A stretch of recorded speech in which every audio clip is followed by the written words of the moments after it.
Hello and welcome to another episode of Second Wind. On this episode, Dark Forces II Jedi Knight, wherein Kyle Katarn realises he can use the Force. The first couple of levels of Dark Forces 2 are essentially the same run and gun gameplay as the first game, but after the third or so level, Kyle Katarn returns to his home planet of Sulon to watch some old holo recordings of his dad. Turns out his old man was pally with a Jedi and had been keeping hold of that guy's old lightsaber. He gives this lightsaber to Kyle and tells him to use it for good. So now, apparently by virtue of owning a lightsaber, Kyle now develops Force powers. Now yeah, this is early on in the EU and I suppose it's never explicitly been explained how the Force actually works, but I always thought it was a little bit more complex than have lightsaber will travel. I mean, there's not even any midichlorians.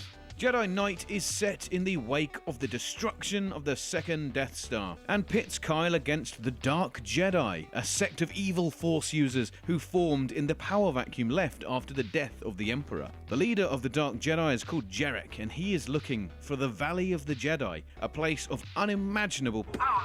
A place that Kyle's dad used to have a map to. In customary fashion, Kyle travels from planet to planet, tracking down Jerec and his Dark Jedi, occasionally fighting one of them as an end-of-level boss. Each Dark Jedi has a different fighting style, and whilst you might try and listen to the voiceover telling you about their strengths and weaknesses, the easiest method is just to strafe around them, whacking them with your lightsaber. Like Dark Forces before it, Jedi Knight features huge levels, again with absolutely no clear level design. You'll just be flapping about with no sense of direction, and more often than not you'll stumble upon the right way to go, thinking that you're off-piste. Guns from the first game are of course present, along with some extra ones to boot, complete with these awesome alt-fire modes. The game massively changes on that third level though, with the lightsaber and the Force powers taking centre stage. For the first time we're offered a light or a dark path, each with their own power sets and even a branching story. It's worth pointing out though that Kyle's punch has been massively nerfed since the last game. He's barely able to punch his way out of a wet paper bag now. Swinging that lightsaber must have made him soft.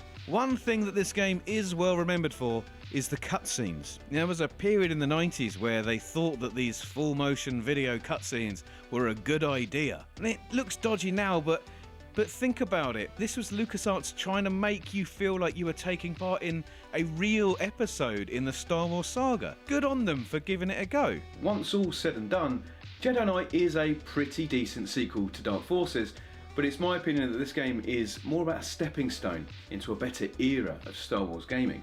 Now, as with all games on Second Wind, you can buy this on Steam or on GOG. Links are in the description. Stay tuned because the next review that I do is going to be Jedi Knight's expansion Mysteries of the Sith, as well as eventually leading up to the best Star Wars PC game of all time, Jedi Knight 2. So please subscribe for more Star Wars and for more PC gaming videos. Cheers.